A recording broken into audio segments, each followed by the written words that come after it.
lần đầu tiên Phùng Thiệu Phong và Triệu Lệ Dĩnh cùng đóng phim chung sau khi ly hôn. Khi máy quay bật sáng, quá khứ cũng thức dậy, không ai nghĩ rằng ngày ấy sẽ đến sớm như vậy, thậm chí có rất nhiều người từng tin rằng nó sẽ không bao giờ xảy ra.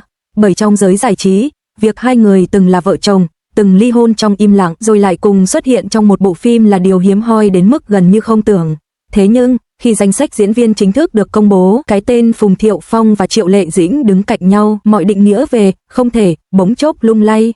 Tin tức lan ra trong một buổi sáng rất bình thường, không giật gân, không tuyên bố rầm rộ, chỉ là một thông báo ngắn gọn từ đoàn phim. Nhưng chính sự bình thản ấy lại khiến cả giới truyền thông và khán giả chấn động. Người ta không chỉ đọc thông tin, mà đọc giữa các dòng chữ, cố gắng tìm ra một lời giải thích cho quyết định tưởng như mạo hiểm này. Ngay lập tức, câu hỏi đầu tiên xuất hiện, vì sao họ lại đồng ý đóng chung? Vì kịch bản, vì nghệ thuật, vì con, hay vì một điều gì đó sâu hơn, khó gọi tên hơn? Không ai có câu trả lời chính xác, nhưng có một điều không thể phủ nhận, kể từ khoảnh khắc ấy, bộ phim chưa bấm máy đã trở thành tâm điểm chú ý. Ngày đọc kịch bản đầu tiên diễn ra trong một phòng họp kín, không có ống kính báo chí, không có tiếng xì xào của dư luận, chỉ có những người trong đoàn phim và hai diễn viên chính ngồi đối diện nhau sau một khoảng thời gian rất dài không cùng làm việc. Khi Phùng Thiệu Phong bước vào, anh khẽ gật đầu chào mọi người, ánh mắt lướt qua Triệu Lệ Dĩnh trong tích tắc rồi dừng lại, không có sự né tránh, cũng không có nụ cười xã giao quá đà, chỉ là một ánh nhìn ngắn ngủi, đủ để cả hai nhận ra rằng, từ giây phút này trở đi, họ không chỉ là những người từng có quá khứ chung, mà còn là bạn diễn. Triệu Lệ Dĩnh ngồi thẳng lưng, tay đặt trên bàn, ánh mắt bình tĩnh. Cô đã quen với việc đối diện áp lực, nhưng lần này, áp lực không đến từ vai diễn, mà đến từ ký ức. Những trang kịch bản mở ra, lời thoại hiện lên, và ở đâu đó giữa những dòng chữ, cô bắt gặp những cảm xúc quen thuộc, thân thuộc, xa cách hiểu nhau nhưng không thể chạm tới nhau. Cô tự hỏi, liệu đây có phải là sự trùng hợp, hay là một thử thách mà số phận cố tình sắp đặt? Trong những ngày đầu quay phim, không khí trường quay được miêu tả là im lặng một cách kỳ lạ, không phải căng thẳng, mà là một sự dè dặt rất tự nhiên. Cả hai đều chuyên nghiệp, đều nhập vai nhanh chóng, nhưng ở những cảnh đối diễn, cả đoàn phim có thể cảm nhận được một luồng cảm xúc rất khác, không cần gồng lên, không cần diễn xuất quá mức, nhưng vẫn đủ sâu để khiến người đứng ngoài phải nín thở. Có một cảnh quay đầu tiên mà họ phải đứng đối diện nhau, khoảng cách rất gần. Đạo diễn hô, action, và trong khoảnh khắc ấy, mọi danh xưng đời thực đều biến mất, không còn là vợ cũ chồng cũ, không còn là những con người từng bị dư luận mổ xẻ, chỉ còn lại hai nhân vật đang nhìn nhau trong một câu chuyện mới, nhưng chính vì quá hiểu nhau, ánh mắt họ mang theo nhiều tầng cảm xúc hơn kịch bản yêu cầu. Khi đạo diễn hô, cắt, cả trường quay im lặng vài giây trước khi tiếp tục nhịp làm việc.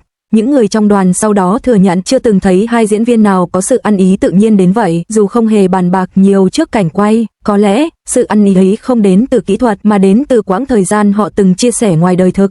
Những điều đã từng trải qua, dù đau hay đẹp, đều trở thành chất liệu cảm xúc không thể sao chép. Truyền thông bên ngoài thì không ngừng phân tích, mỗi đoạn hậu trường bị rò rỉ, mỗi bức ảnh chụp từ xa đều được soi kỹ. Người ta để ý xem họ có nói chuyện ngoài giờ quay không, có tránh ánh mắt nhau không, có giữ khoảng cách quá mức hay không, nhưng trái với mọi dự đoán, họ cư xử rất tự nhiên, không thân mật để gây hiểu lầm, cũng không lạnh nhạt để chứng minh điều gì. Chính sự, vừa đủ, ấy khiến dư luận càng tò mò hơn. Có người cho rằng, việc họ cùng đóng phim là dấu hiệu của sự hàn gắn. Có người lại tin rằng, đây đơn thuần là lựa chọn nghề nghiệp của hai diễn viên trưởng thành, biết tách bạch công việc và đời tư, nhưng cũng có những ý kiến sâu sắc hơn, đây là một cách đối diện với quá khứ, không chạy trốn, không phủ nhận, mà đặt nó vào đúng vị trí như một phần của cuộc đời đã qua. Trong một lần nghỉ giữa cảnh quay, Phùng Thiệu Phong ngồi đọc lại kịch bản, Triệu Lệ Dĩnh đứng ở cách đó không xa, họ không nói chuyện, nhưng không khí không hề gượng gạo. Đó là kiểu im lặng của những người đã từng rất thân, giờ không cần phải lấp đầy khoảng trống bằng lời nói, và chính sự im lặng ấy lại khiến nhiều người trong đoàn cảm thấy ấm áp một cách khó hiểu.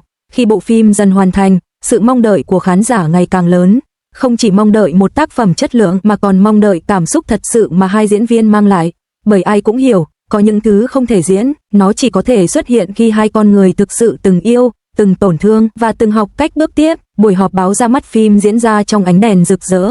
Phùng Thiệu Phong và Triệu Lệ Dĩnh đứng cạnh nhau, giữ khoảng cách lịch sự.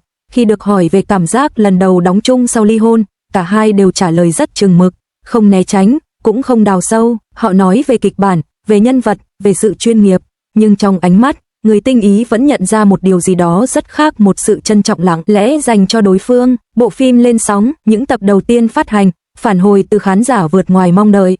Người ta không chỉ bàn về nội dung, mà bàn về ánh mắt, cử chỉ, những chi tiết nhỏ giữa hai nhân vật. Nhiều người nói rằng, Họ nhìn thấy ở đó một thứ cảm xúc rất thật, rất đời, không phải kiểu lãng mạn được xây dựng bằng lời thoại, mà bằng sự thấu hiểu không cần nói ra.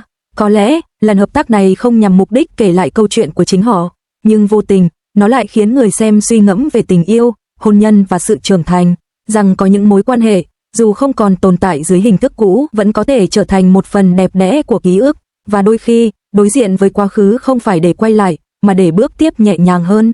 Lần đầu tiên Phùng Thiệu Phong và Triệu Lệ Dĩnh cùng đóng phim chung sau khi ly hôn, vì thế không chỉ là một sự kiện giải trí, nó là một khoảnh khắc giao thoa giữa nghệ thuật và đời sống, giữa ký ức và hiện tại.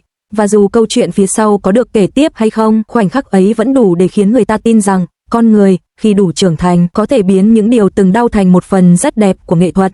Sau khi bộ phim chính thức lên sóng được vài tuần, người ta mới nhận ra rằng điều gây chấn động không chỉ nằm ở việc Phùng Thiệu Phong và Triệu Lệ Dĩnh tái hợp trên màn ảnh, mà nằm ở cách khán giả nhìn thấy chính mình trong câu chuyện ấy. Những bình luận xuất hiện dày đặc dưới mỗi tập phim, không ồn ào như xì căng đan, nhưng sâu và dai dẳng. Rất nhiều người viết rằng họ không khóc vì kịch bản, mà khóc vì ánh mắt. Ánh mắt của hai con người từng chung một mái nhà, nay đứng đối diện nhau trong một câu chuyện khác, nhưng cảm xúc thì vẫn thật đến mức không thể giả vờ. Có những cảnh quay không hề có lời thoại, chỉ là hai nhân vật đứng cạnh nhau, nhìn về cùng một hướng. Nhưng chính sự im lặng ấy lại khiến khán giả nín thở. Người ta bắt đầu tua lại từng phân cảnh, soi từng biểu cảm nhỏ. Có người nói rằng, trong ánh nhìn của Phùng Thiệu Phong có một chút chậm lại, như thể anh luôn đi sau nhân vật của Triệu Lệ Dĩnh nửa nhịp. Có người lại nhận ra rằng, Triệu Lệ Dĩnh trong phim dường như mềm hơn, trầm hơn so với những vai diễn trước đây. Không cần phải là chuyên gia tâm lý, khán giả vẫn cảm nhận được, đây không chỉ là diễn xuất. Sau mỗi tập phim phát sóng, truyền thông lại đặt ra hàng loạt câu hỏi. Liệu họ có trò chuyện nhiều hơn sau khi phim lên sóng?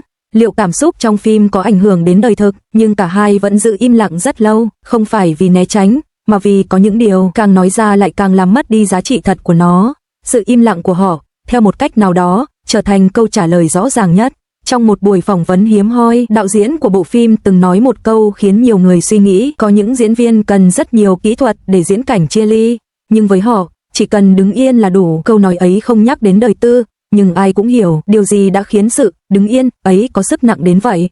Ở hậu trường, khi công việc đã gần hoàn tất, bầu không khí không còn dè dặt như những ngày đầu. Không phải vì họ trở nên thân thiết hơn, mà vì cả hai đã tìm được nhịp điệu chung, một nhịp điệu của những người từng rất gần, nay học cách đồng hành trong một không gian khác. Thỉnh thoảng, họ trao đổi về kịch bản, về cảm xúc nhân vật, không lan man, không riêng tư, nhưng trong cách lắng nghe nhau, người ta thấy được sự tôn trọng, thứ có lẽ còn quý giá hơn cả tình yêu trong một mối quan hệ đã đi qua quá nhiều thử thách. Khán giả bắt đầu chia thành nhiều luồng ý kiến, có người hy vọng, có người dè dặt, có người thẳng thắn nói rằng họ không mong hai người quay lại với nhau, mà chỉ mong họ thực sự bình yên. Điều đáng nói là, dù ở luồng ý kiến nào, phần lớn đều đồng thuận một điều, sự tái hợp trên màn ảnh này rất đẹp, bởi nó không cố gắng kể một câu chuyện cổ tích, mà phản chiếu đúng thực tế của rất nhiều mối quan hệ trong đời sống, nơi yêu thương không biến mất, nhưng hình thức của nó thì thay đổi. Với Triệu Lệ Dĩnh, vai diễn lần này được xem như một cột mốc đặc biệt.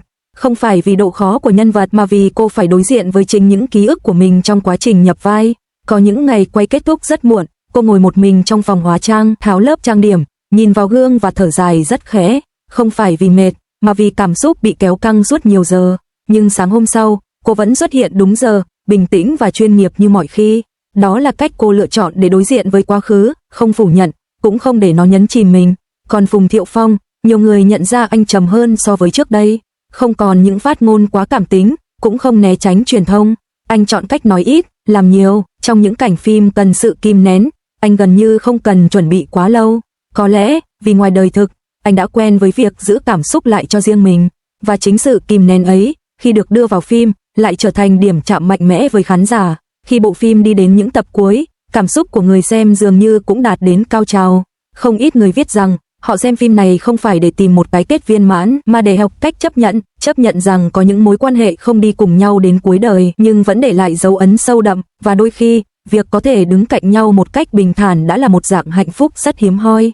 Buổi tiệc đóng máy diễn ra giản dị, không có những bài phát biểu dài dòng. Phùng Thiệu Phong nâng ly cảm ơn cả đoàn phim, Triệu Lệ Dĩnh mỉm cười, gật đầu đáp lại. Ánh mắt họ chạm nhau trong khoảnh khắc rất ngắn, đủ để hiểu rằng chương này đã khép lại, không phải bằng sự nuối tiếc, mà bằng sự trân trọng. Sau tất cả, lần đầu tiên Phùng Thiệu Phong và Triệu Lệ Dĩnh cùng đóng phim chung sau khi ly hôn không còn là một tin nóng để bàn tán, nó trở thành một câu chuyện được nhắc lại mỗi khi người ta nói về sự trưởng thành trong tình yêu và hôn nhân, rằng có những người dù không còn là của nhau, vẫn có thể cùng nhau tạo nên điều đẹp đẽ nếu cả hai đủ dũng cảm và đủ bao dung. Và có lẽ, điều khiến câu chuyện này chạm đến trái tim nhiều người đến vậy không phải vì họ từng là vợ chồng, mà vì họ đã chọn cách đối diện với quá khứ bằng sự điềm tĩnh, không biến nó thành bi kịch, cũng không tô vẽ thành cổ tích, chỉ đơn giản là đặt nó đúng chỗ như một đoạn đường đã đi qua, góp phần tạo nên con người của hiện tại.